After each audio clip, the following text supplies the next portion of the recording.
Are you ready for a word?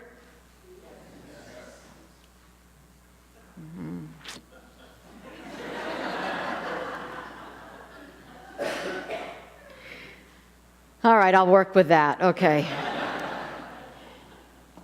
Where do you find God? And what grounds you? That's the question we've been exploring for the last 5 weeks. We've looked at soil and water, sky and stars, sharing a meal. It's all part of this spiritual revolution that we've been talking about, reimagining God. We've been using the book by Diana Butler Bass, Grounded, A Spiritual Revolution. And almost halfway through that book, after she talks about the things we've been talking about, she takes a turn. She begins to talk about the human geography, our neighborhood, our roots, our home, our community, the geographies of our lives. Today, we begin that section, really talking about finding God in people. And today, more specifically, finding God in neighbor. We return to a familiar text, the Good Samaritan. Even the most nominal of Christians know this text. It summarizes, it epitomizes the Christian tradition. You might call it the gospel in a nutshell. Some version of this message is found in every great tradition. The one we have in our tradition is the one that Len read for us this morning, a lawyer. Somebody say lawyer. All right, a lawyer stands up to test Jesus.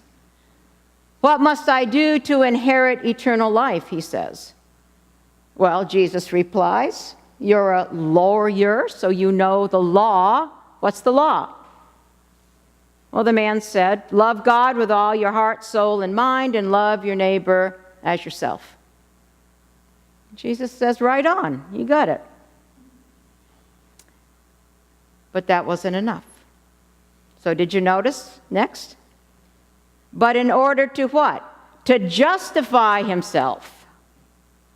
The lawyer says, well, who is my neighbor? This may be one of the most important questions we can be asking ourselves right now. Who is my neighbor? I suggest that this question is trying to be heard above the din of the political maelstrom, the clamor of the sensational news stories, one right after another, that it's longing to be heard above the words bouncing around in our polarizing echo chambers. And this question wants us to push the pause button and take a moment of self-reflection. Because this question lays bare the resurgence of white supremacy, the rise of nationalism, and the resurrection of tribalism. Are you with me so far? Who is my neighbor? Martin Luther King preached a famous sermon on the Good Samaritan. And in that distinct voice of his, with a unique cadence that we all know, he says that question could have easily ended up in a philosophical or a theological debate, but Jesus immediately pulls that question from midair and placed it on the dangerous curve between Jerusalem and Jericho. In the recording of that, that's when the people said, uh-huh.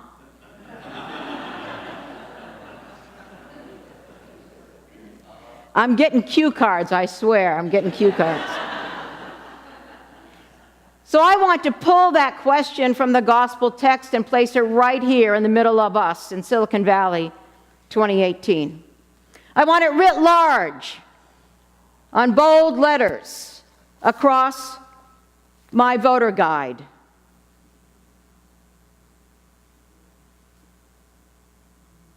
As they say in the Baptist tradition, I'm gone from preaching to meddling.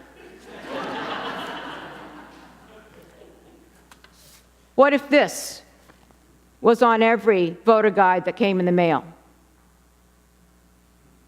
Come on now, folks. We may end up on different places, but what a question to ask.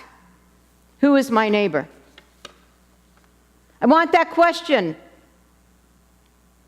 suspended above the debates on immigration, on LGBT rights, on housing costs, on the testimony of sexual abuse survivors. But Jesus, being wise, decides not to enter a debate, but to tell a story instead.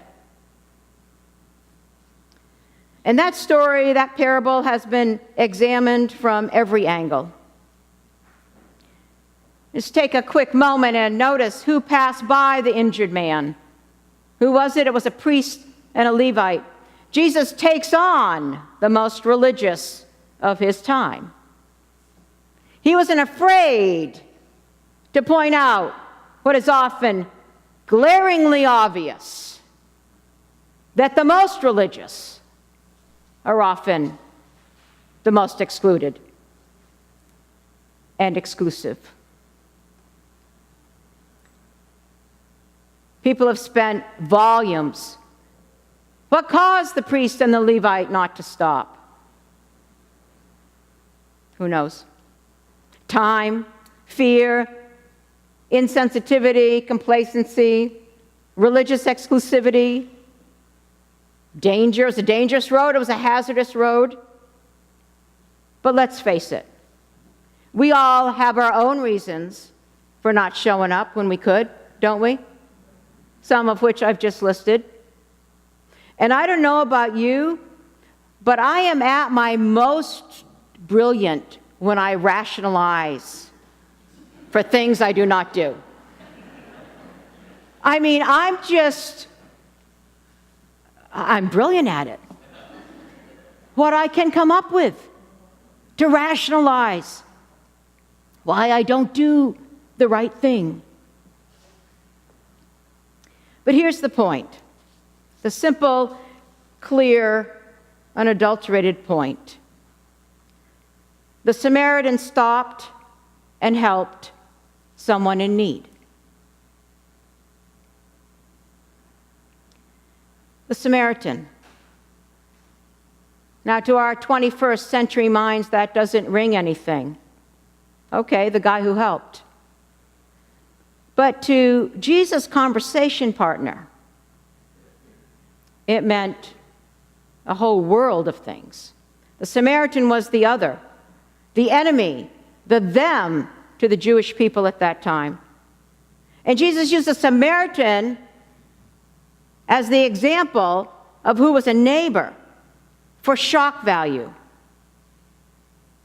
So you fill in your blank. What would this parable look like that would be shocking to you for Jesus to lift up as an example of who is a neighbor?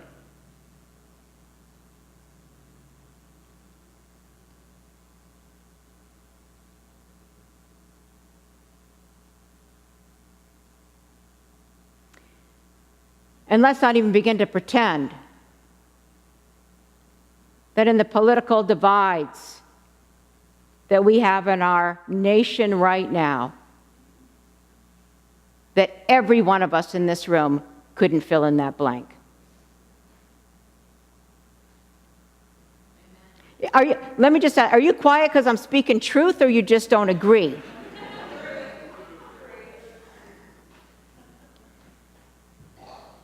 You see, this is where Jesus begins to break it down for the lawyer. This is when the structure begins to fall apart. Jesus begins by exploding his notion of the other.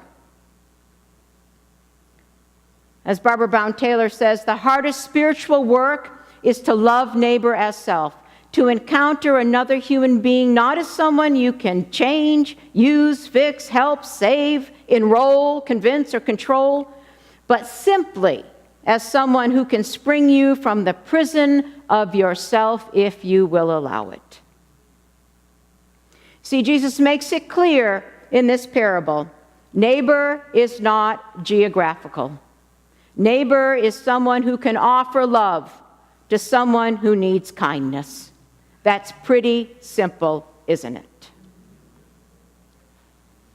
Do this, Jesus said, and you will live, really live. You will be freed from the prison of yourself.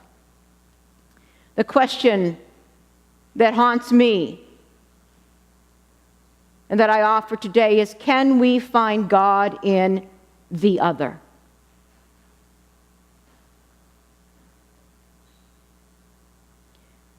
And to be a neighbor in these days is definitely to swim upstream. We are defined right now by who gets to belong and who doesn't. And this transcends any partisan leanings any of us might have. This transcends that. This is about our shared humanity. And in our nation right now, everything is defined by who gets to belong and who does not. And belonging is inextricably intertwined with becoming.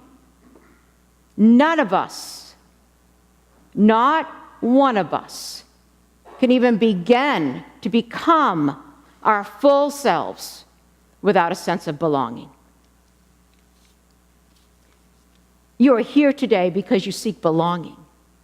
You belong in a community. You belong to a faith. You belong to a set of values, shared values that we hold together. Some of you belong because you may not have families that you can belong to in the same way that you can belong here. You walk through these doors because you can be yourself, because you are affirmed on your journey. Don't ever underestimate that. There are not a lot of places where that can happen around the world and in our country. As Christians, we organize around the teachings of Jesus, and Jesus' words couldn't be clearer. A neighbor is someone who offers love. A neighbor is someone in need.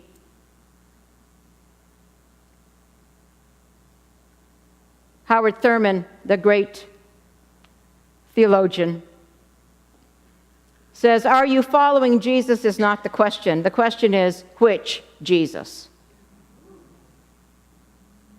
Which Jesus? The Jesus who stands with those whose backs are up against the wall? That Jesus? And let's be really honest. We have to make daily decisions. Affirm our resolve, sometimes hourly, not to be swept up in the tide of division.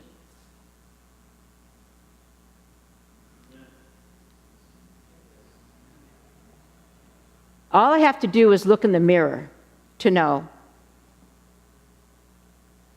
that when you watch the news, whatever your political belief in the room, when you watch the news, you're sad or you're angry. Am I right?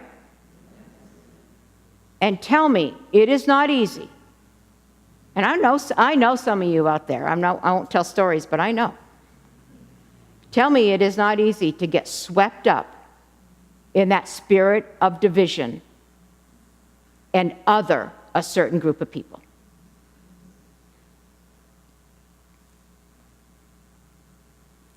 In 1978, a book was written by a Christian theologian, the title of which was, Is the Homosexual My Neighbor?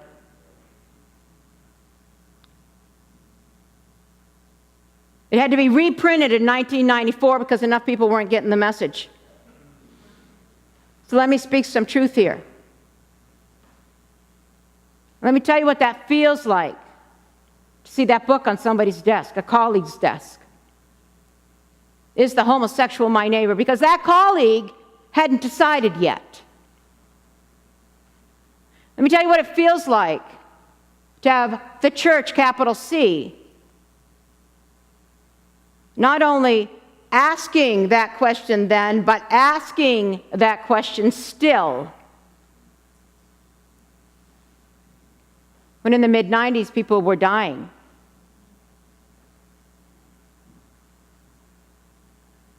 Today, the Catholic Church will canonize Bishop Oscar Romero. He called people to a shared sense of belonging. He remains an icon of hope in El Salvador. I texted Jorge this morning and said, "Are you celebrating Oscar Romero today in El Salvador?" He said, "Today. Started yesterday, went all night, it's still going on." But you know what? Oscar Romero didn't start out where he ended up. Because he would tell you, if he were alive today, that the first couple decades of his ministry, he would have been that priest that walked by, that Levite that walked by. But he had an experience that changed him. One of his closest friends, a Jesuit priest, was assassinated in El Salvador.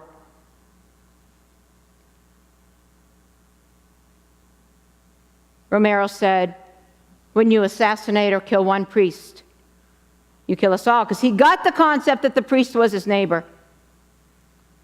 But then he went to see the body of his dead friend. And all the campesinos came. The people came. The farmers came. And they began to tell him stories, and his heart began to change, and he became one with the people. And then he began to speak up against the power that would oppress them.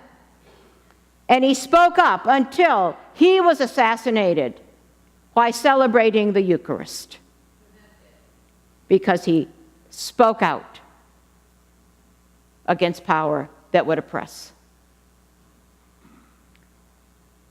He began to answer that question, who is my neighbor?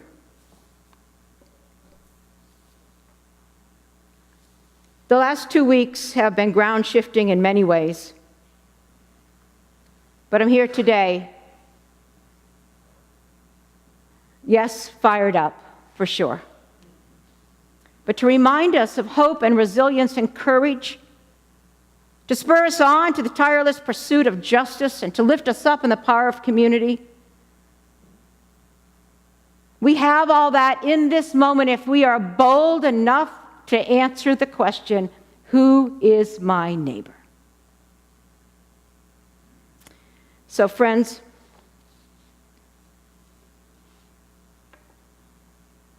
do it. I know that some of you are angry. I get it. For 100 reasons.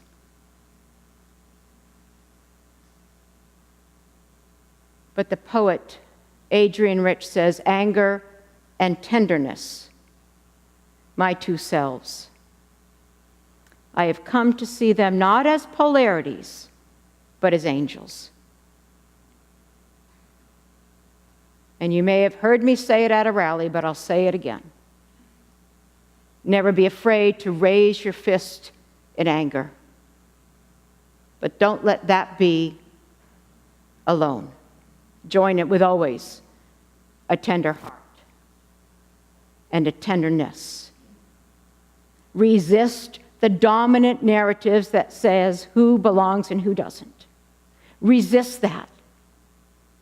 But let your heart be broken open with tenderness and love, so that you might and I might grow again and again in our neighborliness.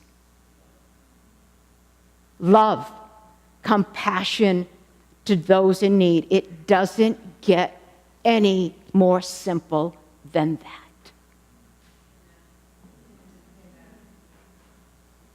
So I guess I should stop then. Amen.